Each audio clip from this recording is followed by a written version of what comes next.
A paz do Senhor, espero que estejam bem. Dando sequência ao nosso 21º dia do nosso desafio de 184 dias lendo a Bíblia em ordem cronológica. Hoje nossa leitura vai de números 18 até o 27. Deixa eu confirmar. 18 até o 26, corrigindo. E vamos fazer uma oração para dar início. Senhor Deus, querido Pai, obrigado por mais uma vez termos a oportunidade de ler a sua palavra. Pai, que o seu Espírito Santo nos dê entendimento, discernimento do que estamos lendo, que não sejam apenas palavras, não sejam apenas só palavras ditas ao vento, mas que sejam sim a luz da revelação do que o Senhor quer conosco, Senhor. Que o Senhor nos dê discernimento e entendimento da sua palavra, que sua palavra germine em nossos corações e gere frutos, e desses frutos mais frutos. Amém? Vamos lá então. A palavra vai dizer o seguinte em Números 18. Deveres dos sacerdotes e dos levitas.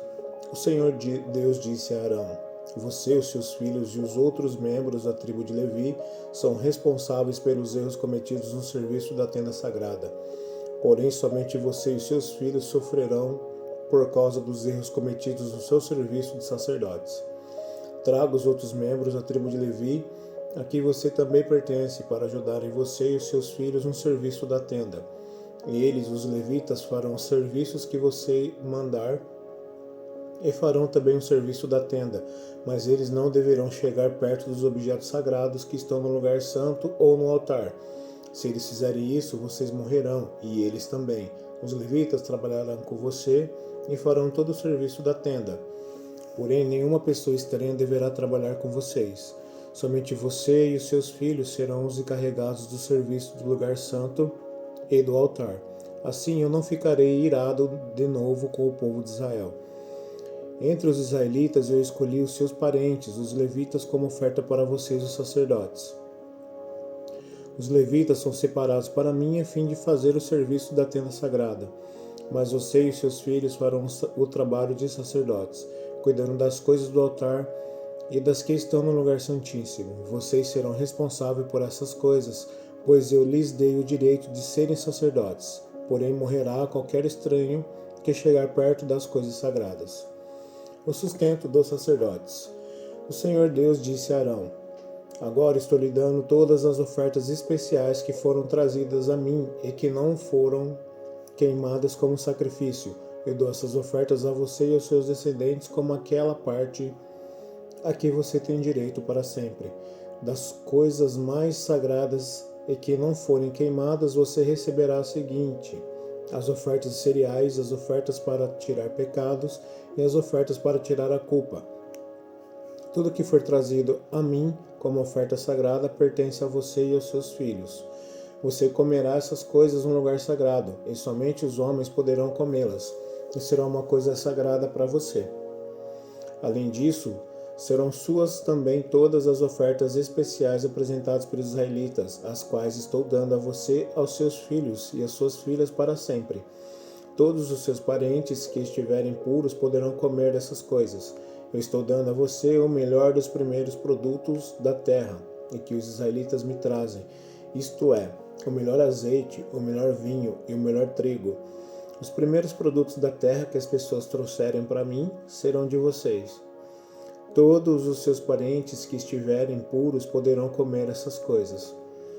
Tudo que na terra de Israel for dedicado somente para o serviço do Senhor Deus pertence a você. Todo o primeiro filho dos israelitas e toda a primeira cria dos animais que os israelitas oferecem a mim pertence a você. Mas o primeiro filho e a primeira cria dos animais impuros voltarão mediante pagamento, a ser da pessoa que os ofereceu. O pagamento pelos meninos será feito a você quando eles tiverem 1 mês de idade, e o preço será 5 barras de prata, segundo a tabela oficial. A barra de prata, o ciclo, vale 20 geras. Mas a primeira cria das vacas, das ovelhas ou das cabras não poderá ser comprada pela pessoa que a ofereceu. Ela pertence a mim e deve ser oferecida em sacrifício. Borrife o sangue dela no altar e queime a gordura como oferta de alimento, pois isto produzirá um cheiro que me agrada. A carne dela será sua, assim como o peito e a coxa direita das ofertas especiais são seus. Estou dando a você, aos seus filhos e às suas filhas para sempre, todas as ofertas especiais que os israelitas me oferecem. Esta é uma aliança de sal que faço com você e com seus descendentes e ela nunca deverá ser quebrada. O Senhor Deus disse a Arão: você não terá terras nem propriedades em Israel, como os outros israelitas têm. No meio dos israelitas eu sou sua propriedade, a parte que você vai receber. A parte dos levitas, o Senhor disse: eu dou aos levitas todos os dízimos que o povo de Israel me oferece. Isso é o pagamento pelo serviço de cuidar da tenda sagrada. E nunca mais os outros israelitas devem chegar perto da tenda, porque isso seria um pecado que causaria a morte deles. Mas os israelitas farão o trabalho da tenda e serão responsáveis pelos erros que cometerem. Essa lei é para sempre e valerá também para os seus descendentes. Os levitas não terão nenhuma propriedade em Israel, pois eu lhes dei para serem propriedades deles, os dízimos que os israelitas me apresentam como oferta especial. Foi por isso que eu lhes disse que não teriam propriedades em Israel. Os dízimos e os levitas. O Senhor Deus ordenou a Moisés que dissesse aos levitas o seguinte: quando receberem os israelitas os dízimos que Deus lhes dá para serem de vocês, vocês darão a 10ª parte desses dízimos como oferta especial a Deus. Essa oferta especial é como se fosse a oferta que o fazendeiro faz do primeiro cereal e do primeiro vinho. Assim, de todos os dízimos que receberem dos israelitas, vocês darão também uma oferta especial que pertence a Deus, o Senhor. Vocês deverão entregá-la ao sacerdote Arão, mas a oferta que vocês receberem, deem a melhor parte para mim. Depois que me der a melhor parte, vocês poderão ficar com o resto, como faz o fazendeiro que, depois de dar a sua oferta, fica com o que sobra. Vocês e suas famílias poderão comer em qualquer lugar o que sobrar, pois é o pagamento que vocês recebem. Comendo assim, vocês não estarão cometendo pecados, e se antes separarem o melhor para o Senhor, e não profanarem as ofertas sagradas dos israelitas, comendo alguma delas, antes que a melhor parte seja oferecida a mim. Se desobedecerem, morrerão. Números 19. Água da purificação. O Senhor Deus mandou que Moisés e Arão dessem aos israelitas a seguinte ordem: tragam uma novilha vermelha sem defeito, que ainda não tenha trabalhado na lavoura, e entregue ao sacerdote Eleazar. Ela deverá ser levada para fora do acampamento e será morta ali na frente dele. Então Eleazar pegará o sangue e com o dedo o borrifará 7 vezes na direção da entrada da tenda sagrada. Em seguida, a novilha será queimada na frente dele. Serão queimados o couro, a carne, o sangue e as tripas. O sacerdote pegará um pedaço de madeira de cedro, um galho de isopo e lã tingida de vermelho e o jogará no fogo em que a novilha estiver sendo queimada. Aí ele levará a roupa que estiver vestindo e tomará um banho, e depois poderá entrar no acampamento, mas ficará impuro até o pôr do sol. Aquele que queimar a novilha também lavará a roupa que estiver vestindo e tomará um banho, mas ficará impuro até o pôr do sol. O homem que esteja puro ajuntará as cinzas da novilha e as colocará fora do acampamento, num lugar puro. Ali elas serão guardadas pelo povo de Israel para serem usadas na preparação da água que tira a impureza das pessoas. Essa cerimônia serve para tirar pecados. Aquele que ajuntar as cinzas deverá lavar a roupa que estiver vestindo, mas ficará impuro até o pôr do sol. Essa lei será para sempre, tanto para os israelitas como para os estrangeiros que moram com vocês. Contatos com defuntos. Quem tocar em algum defunto ficará impuro 7 dias. No 3º dia e no 7º, essa pessoa deverá se purificar com a água da purificação e ficará pura. Mas se ela não se purificar no 3º dia e no 7º, não ficará pura.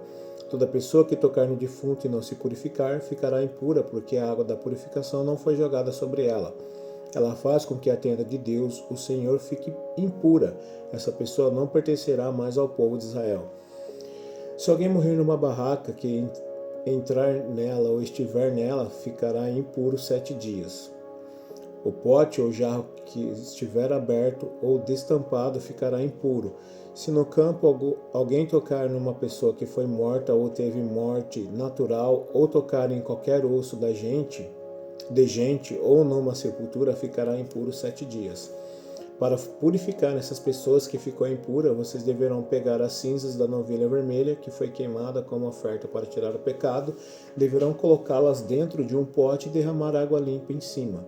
No caso de alguém ter tocado no defunto, um homem que esteja puro pegará um galho de isopo, molhará naquela água e com ela borrifará a barraca e todas as coisas e pessoas que estiverem ali dentro.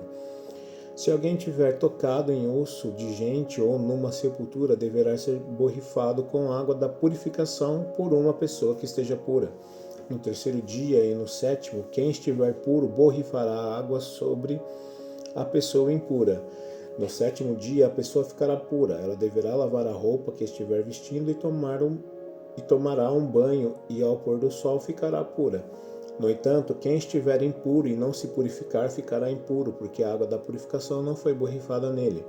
Essa pessoa fez com que a tenda do Senhor ficasse impura, e por isso essa pessoa será expulsa do meio do povo de Israel. Vocês deverão obedecer a essa lei para sempre. A pessoa que borrifar a água da purificação deverá lavar a roupa que estiver vestindo, e quem tocar na água ficará impuro até o pôr do sol. Tudo que uma pessoa impura tocar ficará impuro, e quem tocar nessa pessoa também ficará impuro até o pôr do sol. Números 20, a morte de Miriam e a água de Meribá. No primeiro mês, todo o povo de Israel foi para o deserto de Zim e acampou em Cádiz. Ali Miriam morreu e foi sepultada.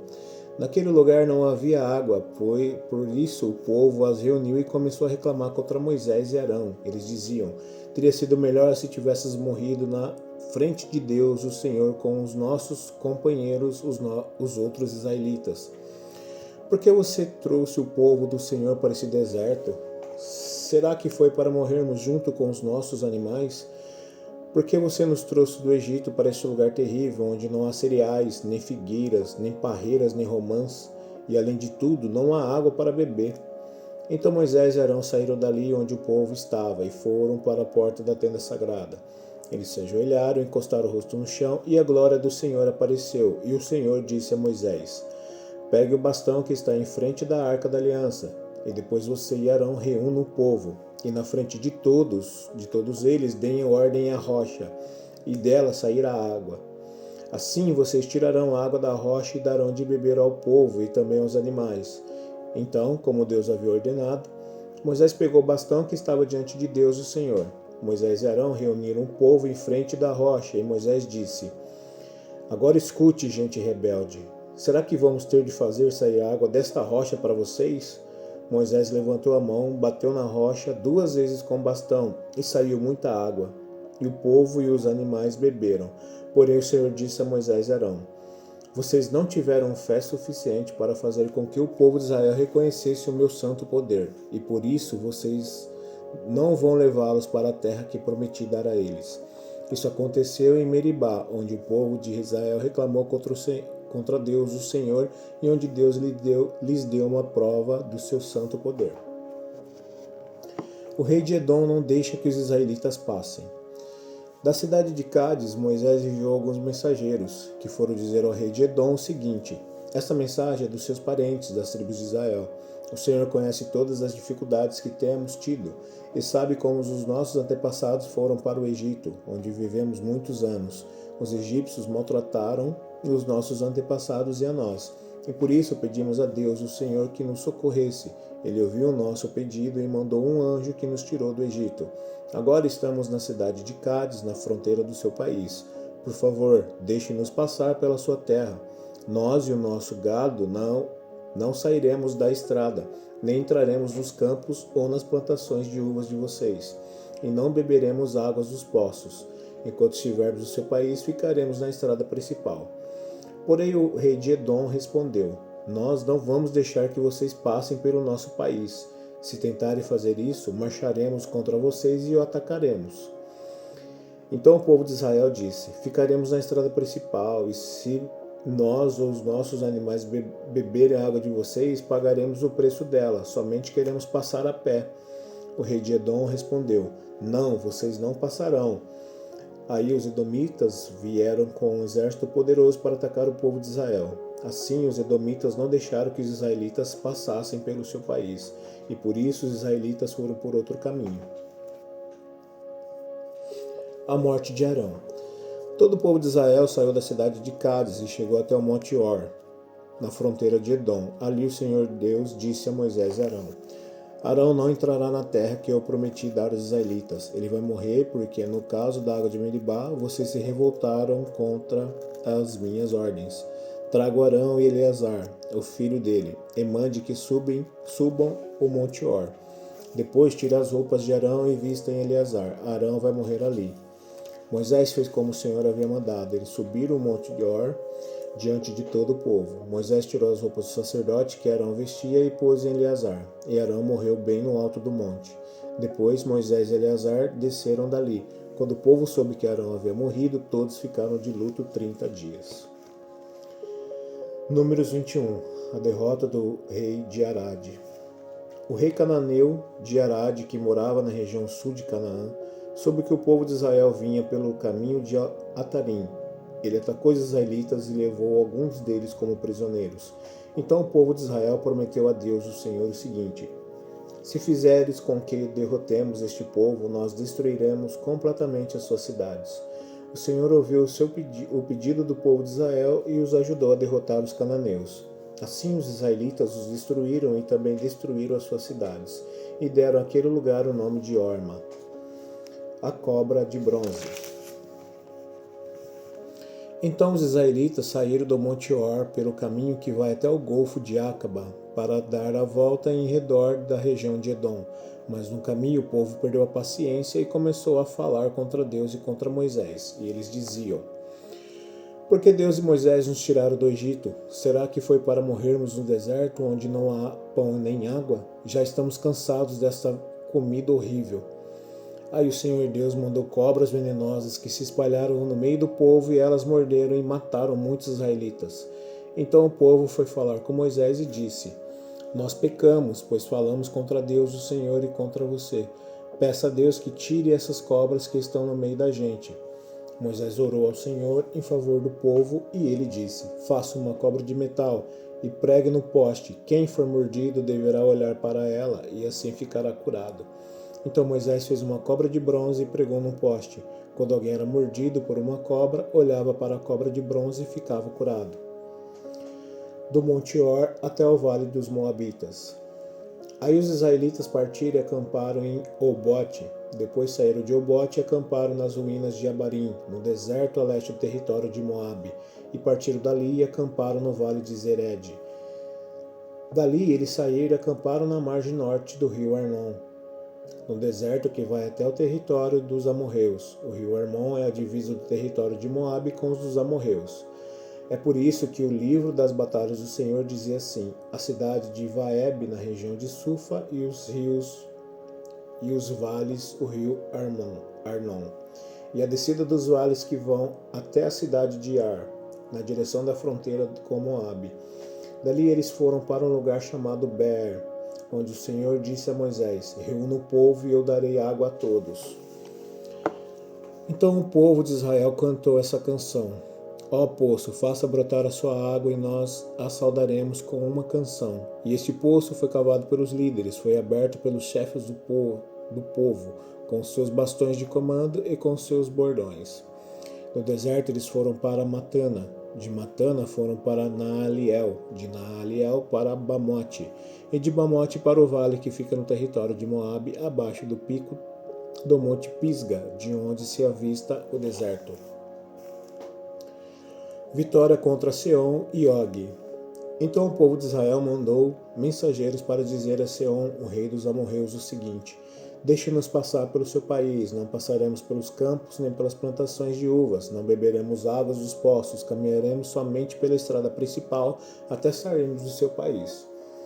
Porém Seom não deixou que o povo de Israel passasse pelo seu país. Pelo contrário, ele reuniu toda a sua gente e saiu para enfrentar o povo de Israel no deserto. Seom foi até Jaza, E combateu contra os israelitas, mas na batalha eles mataram à espada muitos amorreus e tomaram a terra deles, desde o rio Arnon até o rio Jaboque, na fronteira com o país de Amon, no qual havia muralhas. Assim os israelitas tomaram todas as cidades dos amorreus e ficaram morando nelas, isto é, em Esbom, e nos povoados que ficavam ao seu redor. Esbom era a cidade onde morava Seom, o rei dos amorreus. Ele tinha lutado contra um antigo rei moabita, que havia tomado toda a sua terra até o rio Arnon.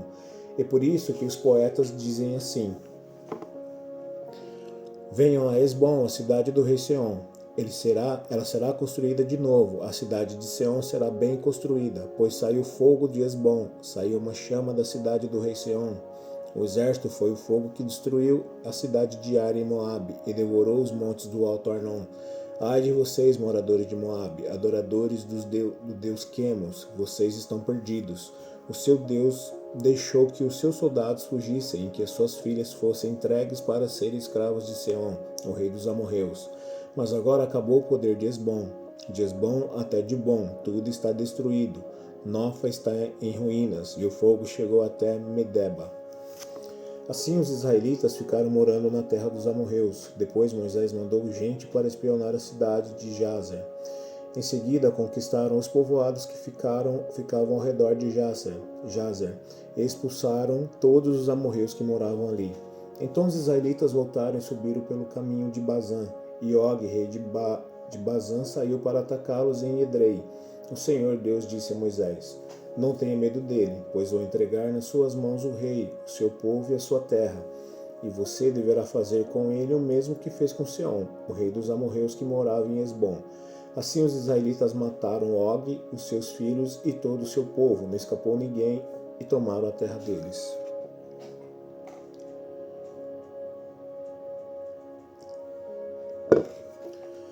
Balag envia mensageiros a Balaão, Números 22. Os israelitas partiram e acamparam nas planícies de Moabe, a leste do rio Jordão e na altura de Jericó, que ficavam no outro lado do rio.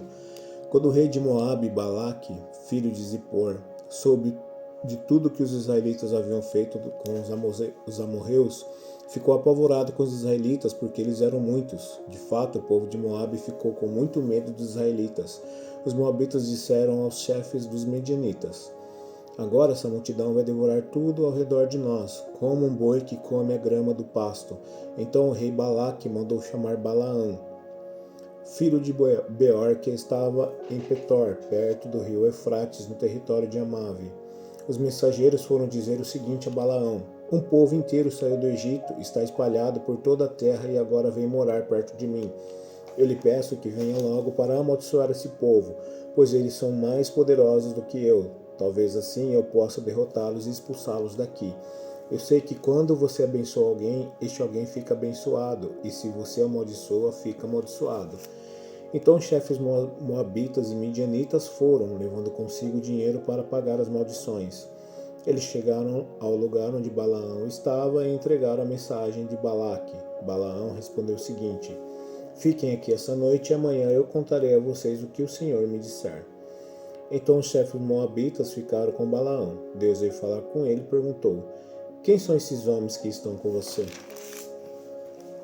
Balaão respondeu: Balaque, o rei dos moabitas, me mandou dizer que um povo inteiro saiu do Egito e está espalhado por toda a terra. Balaque quer que eu vá agora mesmo e amaldiçoe essa gente para ver se assim pode derrotá-los e expulsá-los. Deus disse a Balaão: não vá com eles, nem amaldiçoe o povo de Israel, pois é um povo abençoado. De manhã Balaão se levantou e disse aos chefes que Balaque tinha enviado: voltem para sua terra, pois o Senhor não está deixando que eu vá com vocês. Então eles voltaram e foram falar com Balaque e disseram: Balaão não quis vir com a gente. Aí Balaque mandou outros chefes mais numerosos e mais importantes do que os primeiros. Eles foram falar com Balaão e disseram: eu, Balaque, filho de Zippor, peço-lhe que venha logo até aqui. Como pagamento, eu lhe darei muitas riquezas e tudo mais o que você quiser. Por favor, venha e me faça o favor de amaldiçoar esse povo. Balaão respondeu: Mesmo que Balaque me desse todo o ouro e toda a prata do seu palácio, eu não poderia fazer coisa alguma, grande ou pequena, que fosse contra as ordens do Senhor meu Deus.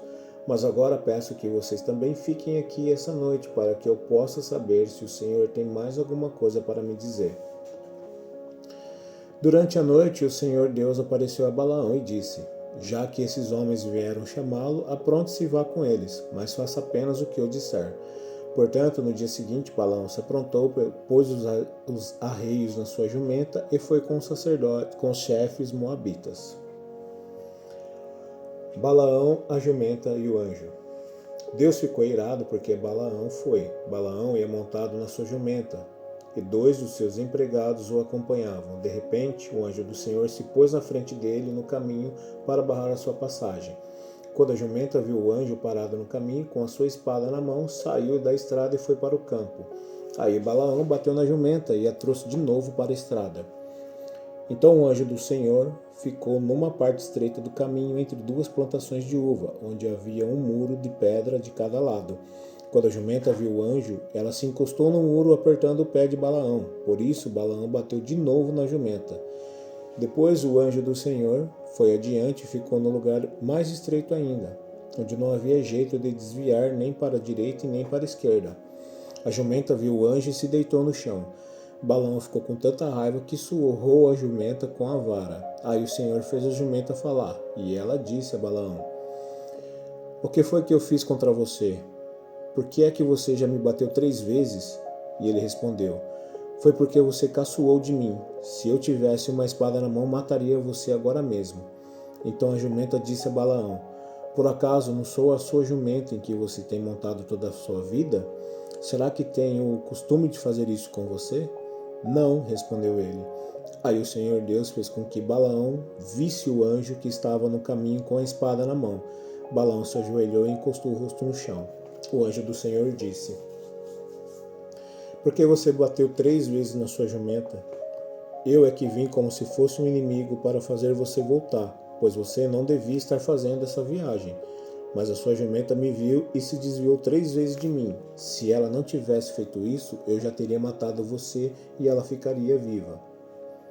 Então Balaão disse ao anjo: Eu pequei, não sabia que o Senhor estava no caminho para me fazer parar. Porém, se agora o Senhor achar que não devo continuar a viagem, eu voltarei para casa. O anjo respondeu: Vá com estes homens, mas você falará somente aquilo que eu disser. Assim Balaão foi com os chefes enviados por Balaque.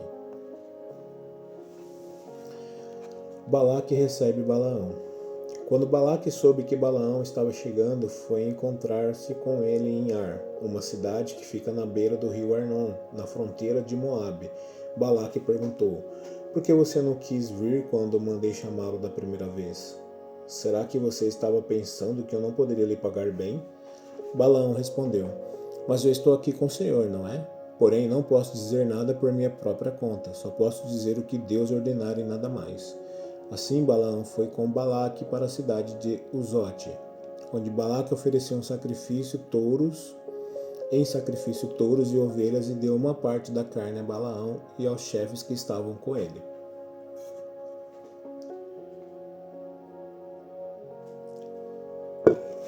A primeira profecia de Balaão, Números 23. No dia seguinte, de manhã, Balaque levou Balaão a Bemote Baal, de onde Balaão podia ver uma parte do povo de Israel. Então Balaão disse a Balaque: Construa aqui 7 altares e prepare para mim 7 touros novos e 7 carneiros. Balaque fez como Balaão tinha dito, e os dois ofereceram em sacrifício um touro novo e um carneiro em cada altar. Aí Balaão disse a Balaque: Fica aí perto da sua oferta queimada que eu vou até ali. Talvez o Senhor venha encontrar-se comigo, e eu direi a você tudo o que ele me ordenar. Depois Balaão subiu sozinho até o alto de um monte. Ali Deus encontrou com Balaão.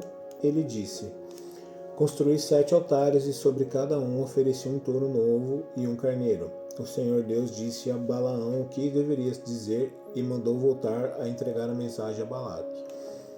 Assim Balaão voltou e encontrou Balaque ainda perto da oferta queimada, ele junto com os chefes moabitas. Aí Balaão fez esta profecia: Balaque, rei de Moabe, me fez vir da Síria, das montanhas do leste. Ele me mandou chamar. Venha, ele me disse, e me faça o favor de amaldiçoar o povo de Israel. Sim, amaldiçoe os israelitas. Como posso amaldiçoar aquele que Deus não amaldiçoou? Como posso condenar aquele que o Senhor não condenou?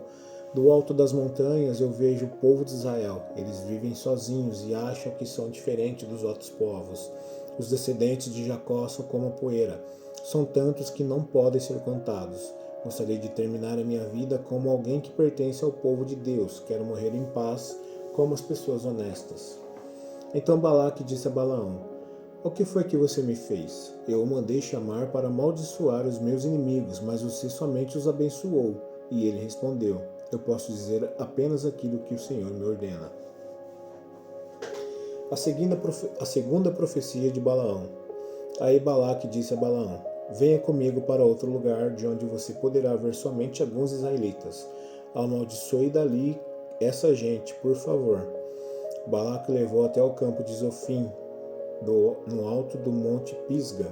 Ali construiu 7 altares, e em cima de cada altar ofereceu em sacrifício um touro novo e um carneiro. Então Balaão disse a Balaque: Fique aqui perto da sua oferta queimada, e eu irei até ali para me encontrar com Deus, o Senhor. O Senhor me encontrou com Balaão e disse o que ele deveria dizer, e o mandou voltar até o lugar onde Balaque estava, a fim de entregar-lhe a mensagem. Assim Balaão voltou e encontrou Balaque ainda perto da sua oferta queimada. Ele, junto com os chefes moabitas, Balaque perguntou o que o Senhor lhe tinha dito, e Balaão fez esta profecia. Venha, Balaque, filho de Zippor, e escute o que eu vou dizer. Deus não é como os homens, que mentem, não é como um ser humano, que muda de ideia. Quando foi que Deus prometeu e não cumpriu? Ele diz o que faz, e faz mesmo. Recebi ordem para abençoar, ele abençoou, e eu não posso mudar nada. Vejo que no futuro do povo de Israel não há desgraça nem sofrimentos. O Senhor Deus, o Senhor, o seu Deus, está com eles, e o povo está gritando que o Senhor é o seu rei. Deus os tirou do Egito, ele tem a força de um touro selvagem. A feitiçaria e a adivinhação não valem nada contra o povo de Israel. Agora todos dirão a respeito deste povo: Vejam só o que Deus tem feito. Israel se levanta como uma leoa e se afirma como um leão.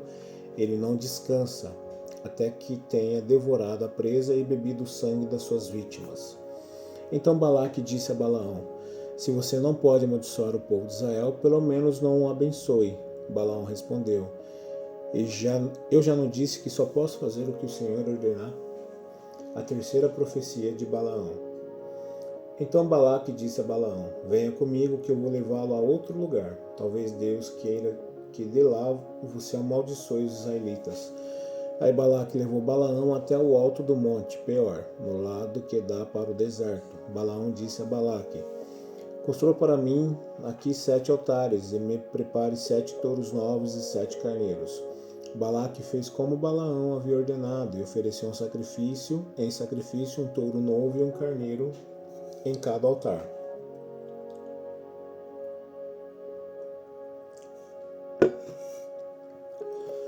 Números 24.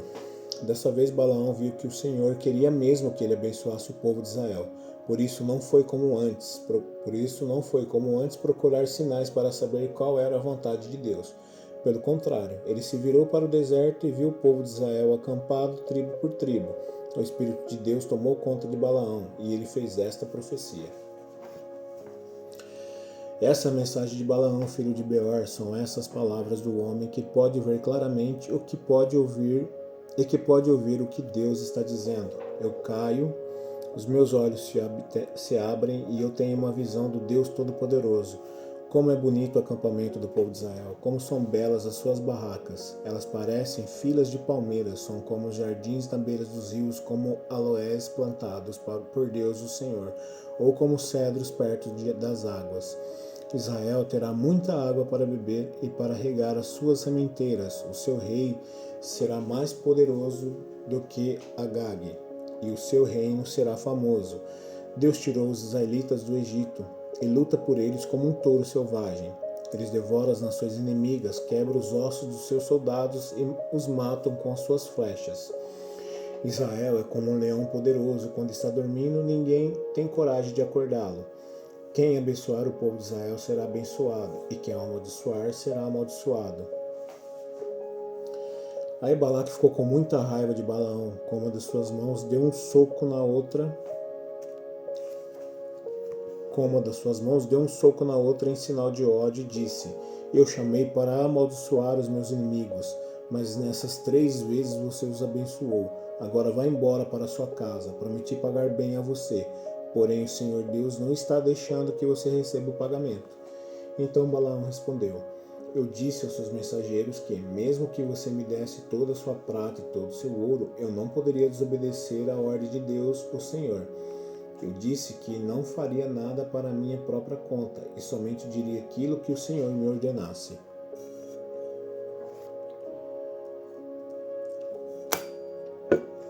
As últimas profecias de Balaão. Balaão disse a Balaque: Agora vou voltar para o meu próprio povo, mas antes de ir quero avisá-lo do que os israelitas vão fazer com seu povo no futuro. Então ele fez esta profecia.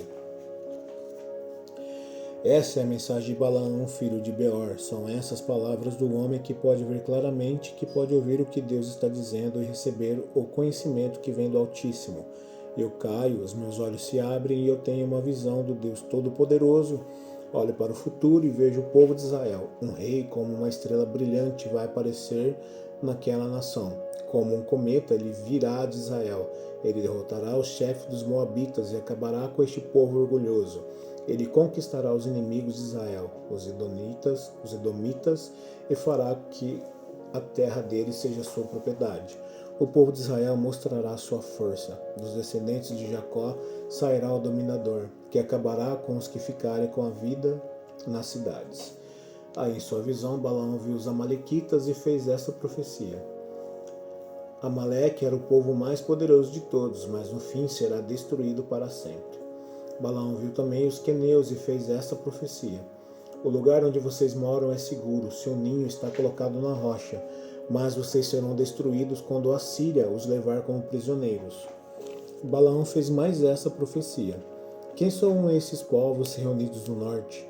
De Chipre virão os inimigos dos seus navios. Eles conquistarão a Síria e Éber, mas depois eles mesmos serão destruídos para sempre. Depois Balaão se aprontou e voltou para casa, e Balaque também foi embora.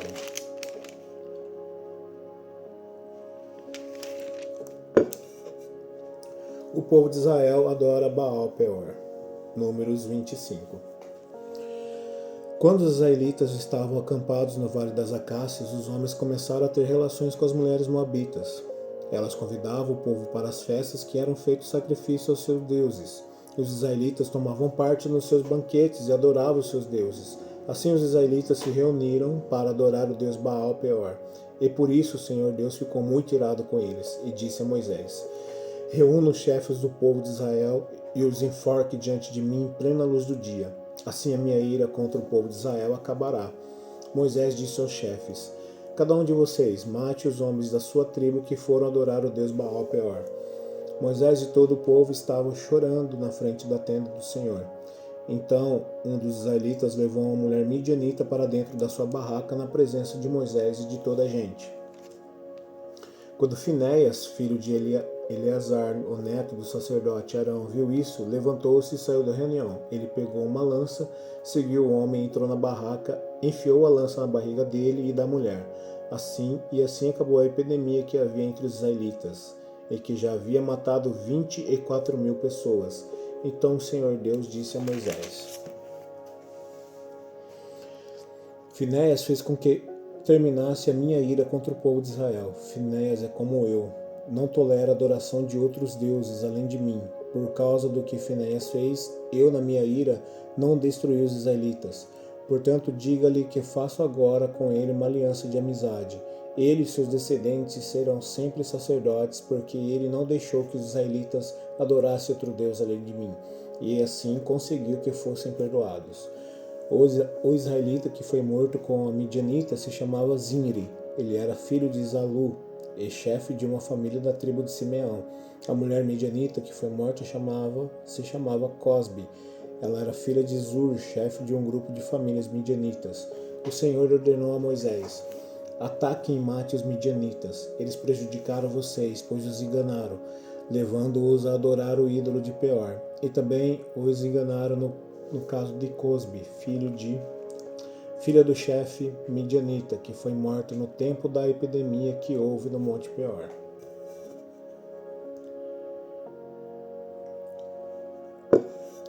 A segunda contagem do povo, Números 26.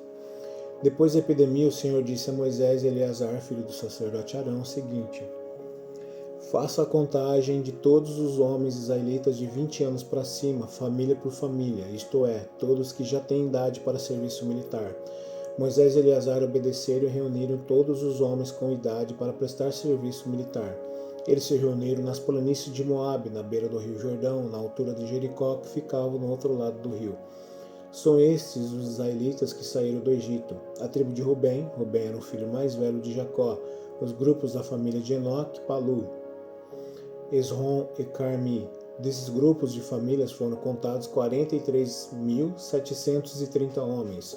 Os descendentes de Palu eram Eliabe e os seus filhos Nemuel, Datã e Abirão. Datã e Abirão foram escolhidos pelo povo. Eles se revoltaram contra Moisés e Arão e se juntaram com os seguidores de Corá na revolta contra Deus, o Senhor. A terra se abriu e os engoliu, e eles morreram com Corá e os seus seguidores.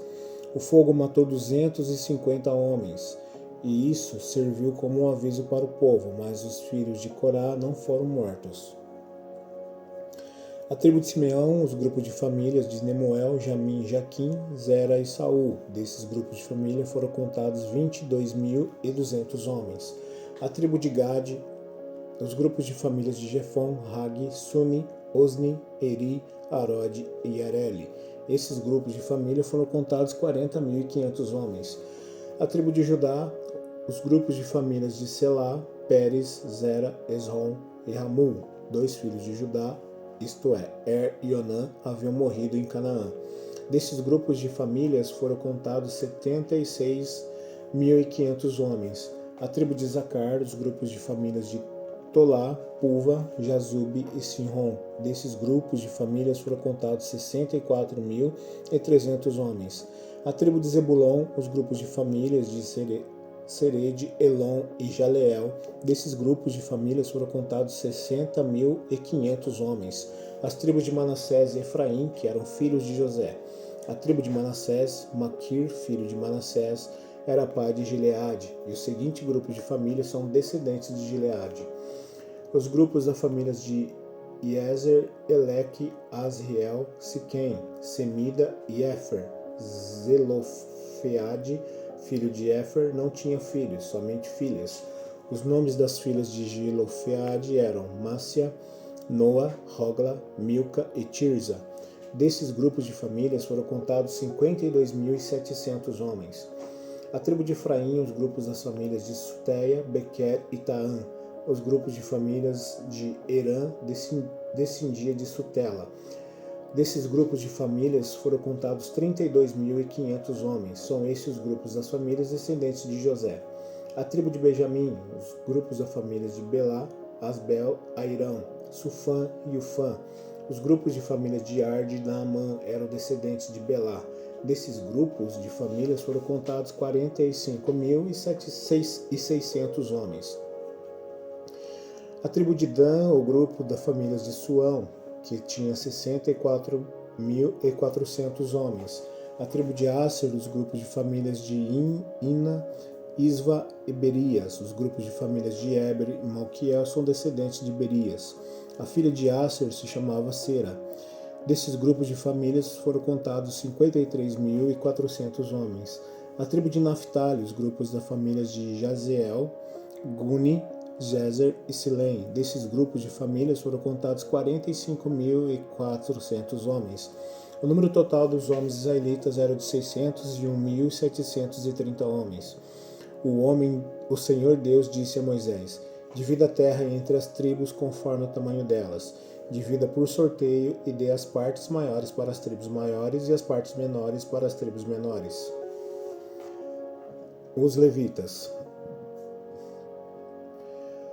A tribo de Levi era formada pelos grupos de famílias de Gerson, Coate e Merari. Os grupos de famílias de Libni, Hebron, Mali, Muzi e Corá eram descendentes de Levi. Coate era o pai de Arão. E a mulher de Arão era Joquebede, filha de Levi. Ela havia nascido no Egito. Joquebede deu a Arão 2 filhos, Arão e Moisés, e uma filha chamada Miriam. Arão tinha 4 filhos, Nadab, Abiú, Eleazar e Itamar. Porém, Nadab e Abiú morreram quando ofereceram a Deus, o Senhor, fogo que não era sagrado. Foram contados 23.000 levitas do sexo masculino de 1 mês de idade para cima. Eles foram contados separadamente dos outros israelitas, porque não receberam nenhuma propriedade em Israel. São esses os que foram contados por Moisés e pelo sacerdote Eleazar, que fizeram a contagem dos israelitas nas planícies de Moabe, na beira do rio Jordão, na altura de Jericó, que ficava no outro lado do rio. Entre esses da segunda contagem não havia nenhum dos que tinham sido contados por Moisés e pelo sacerdote Arão, quando fizeram a primeira contagem dos israelitas do deserto do Sinai. O Senhor Deus tinha dito que todos eles certamente morreriam no deserto, e todos morreram, menos Caleb, filho de Jefoné, e Josué, filho de Nun. Amém? Essa foi a leitura de hoje. Que Deus te abençoe e até amanhã.